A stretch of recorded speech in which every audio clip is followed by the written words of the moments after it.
D'abord, revenir un peu sur les bienfaits de l'art en général.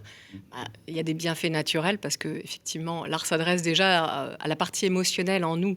Et on sait à quel point les émotions sont essentielles dans notre quotidien, dans notre expérience de la vie, de la réalité. Et on sait aussi que si on les extériorise pas, ces émotions, eh bien, en fait, on va les cristalliser dans le corps et qu'à un moment donné, bah, ça risque d'être très néfaste et pour le corps et pour le psychisme. Et ça, c'est prouvé scientifiquement, on va dire. Et alors, effectivement, moi, ce qui m'interpelle, c'est que finalement, depuis Descartes notamment, et le cogito, je pense, donc je suis, ben, on vit dans des sociétés où tout est rationalisé, il y a une logique implacable, on cherche à ce que l'être humain soit efficace, voilà, on cherche finalement à exploiter l'être humain au maximum. Et finalement, bon, c'est excessif évidemment de dire ça, mais il y a un côté robotisation.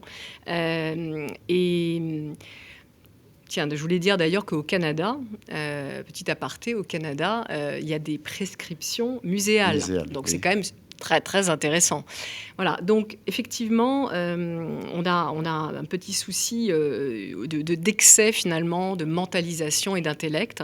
Et quand on revient finalement au cerveau, ben, on sait qu'on a quand même trois cerveaux, donc c'est des organes qui fonctionnent ensemble. On a le primitif, bon, on a le limbique et puis on a le cortical, le cerveau cortical, et voilà, qui s'occupe du mental, de l'intellect. Et finalement, on est dans des sociétés qui sont vraiment centrées sur ce cerveau-là. Or, le cerveau limbique, il est vraiment très important parce qu'effectivement, il gère d'abord toute l'homéostasie du corps. Donc, il y a les fonctions comme bah, la respiration ou le rythme cardiaque, par exemple, mais il y a les émotions, il y a les désirs, et puis il y a même la dimension spirituelle qui est dans cette partie du cerveau. Donc c'est très intéressant. Et donc toute la partie irrationnelle du monde, on a l'impression qu'en Occident, on a cherché à l'éradiquer de manière un peu systématique. C'est certainement excessif ce que je dis, mais c'est pour tracer finalement les grands traits. Et d'ailleurs, bon, Freud, il parle du psychisme, il parle bien du ça, donc l'inconscient. Ben, l'inconscient, c'est quand même la partie irrationnelle, hein, celle qu'on ne comprend pas immédiatement. Voilà, donc c'est pour dire que la vie, elle est riche, et en fait, il faut maintenir cette richesse-là. D'ailleurs, on l'a bien vu pendant la pandémie, on a fermé les musées, et puis on a fermé comment dire, voilà, on n'a pas pu avoir l'accès aux livres, on a fermé Librairie. les librairies. Bon, on les a finalement rouvertes parce qu'il il y a eu un tollé, mais voilà, en fait, on s'est occupé du corps, de la santé du corps. En fait, on ne s'est pas occupé de l'homme dans son entité. Voilà, donc et la santé mentale, elle est aussi essentielle parce que si les gens ils deviennent tous fous ou dépressifs, bah, bon, on n'aura pas gagné grand-chose. Hein, voilà, donc effectivement, il y a vraiment quelque chose à dire là-dessus. Donc voilà, pour dire que l'art s'occupe des émotions, moi, quelque part, j'ai envie d'aller plus loin. C'est-à-dire, les émotions, c'est bien, mais en fait, je propose d'offrir une reconnexion à soi. Enfin, en tout cas, c'est l'idée que je propose à travers mes pièces. Alors, mon travail est riche de plusieurs choses. Là, je ne parlerai que des oscillations intérieures qui sont le cœur de mon travail. Effectivement, la reconnexion à soi, ça passe par les sens et le corps. Il ne faut pas l'oublier. On a tendance, voilà, à l'éradiquer. Je ferai un peu, il y a comme une hiérarchie en fait qui s'est construite au cours du temps. J'ai envie de faire un rapprochement avec l'Académie de peinture et de sculpture qui avait classifié les genres.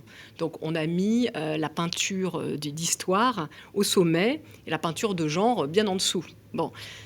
Ok, c'est une classification, mais c'est un petit peu comme l'intellect et les ressentis. Pourquoi les ressentis et voilà, le corps serait moins important alors qu'en fait, ils sont l'essence des choses et c'est eux qui nous rappellent finalement à la vérité de ce que l'on est et qui nous permettent voilà, de rester connectés. Voilà. Donc je parle de cette reconnexion, effectivement. Tu nous avais parlé que tu étais très intéressé, au-delà de l'art et d'aller dans le monde artistique, d'aller aussi vers le monde médical, puisque aujourd'hui, tu veux te rapprocher de ce milieu-là pour mesurer notamment ton travail. Est-ce que tu peux nous en dire un petit peu plus de ce côté-là? Oui, ces oscillations, donc, ce sont des disques giratoires, etc. Donc, le son, le mouvement, bon, je ne vais pas répéter effectivement ce qui était dit. L'idée, c'est de pouvoir en faire. En fait, je pense que ça peut être exposé un peu partout. Donc, évidemment, dans des galeries d'art, des centres d'art, institutions.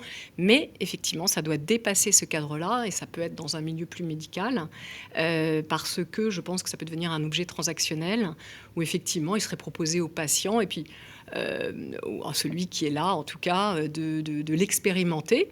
Voilà, c'est une expérience qui dure 20 minutes et de voir ce qu'il en ressort. Parce qu'en fait, dans cette reconnexion, ce qui se passe, ce qui est intéressant, c'est que j'ai par exemple le témoignage d'un chef d'entreprise qui est venu récemment voilà, expérimenter. Il a eu des mots tellement justes. Voilà, il parle de finalement absorption et puis après réflexion quelque part. Et d'aller puiser quelque part en soi. En fait, il y a quelque chose qui sort. Et c'est exactement ça. C'est un peu comme, finalement, toutes ces pensées ou tous ces liens qu'on peut faire et finalement qu'on laisse de côté ou qu'on ne laisse pas revenir à la surface. Or, en fait, tout ce qui arrive à ce moment-là, ce qui est intéressant, c'est qu'en fait, c'est ce qui doit revenir à notre conscience, ce qui est important, qui doit revenir à notre conscience, pour régler peut-être quelque chose qui nous occupe à ce moment-là. Voilà. Peu importe que ce soit un vieux souvenir, peu importe que ce soit une pensée comme ça qui passe. Voilà. En tout cas, c'est forcément important dans notre trajectoire à ce moment-là. Ce qui était très intéressant, enfin, on a été dans ton atelier avec Valentin, c'est qu'effectivement l'absorption que tu indiquais, on ne peut pas l'avoir tout de suite. Il faut un laps de temps.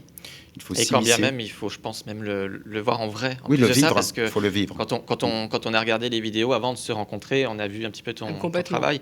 C'est vrai que dans une vidéo, je pense qu'on ne peut pas se rendre compte parce que c'est vraiment nous, dans l'atelier, qu'on s'est réellement rendu compte de tout ça. Pourtant, moi, je suis quelqu'un de très, on va dire, terre à terre.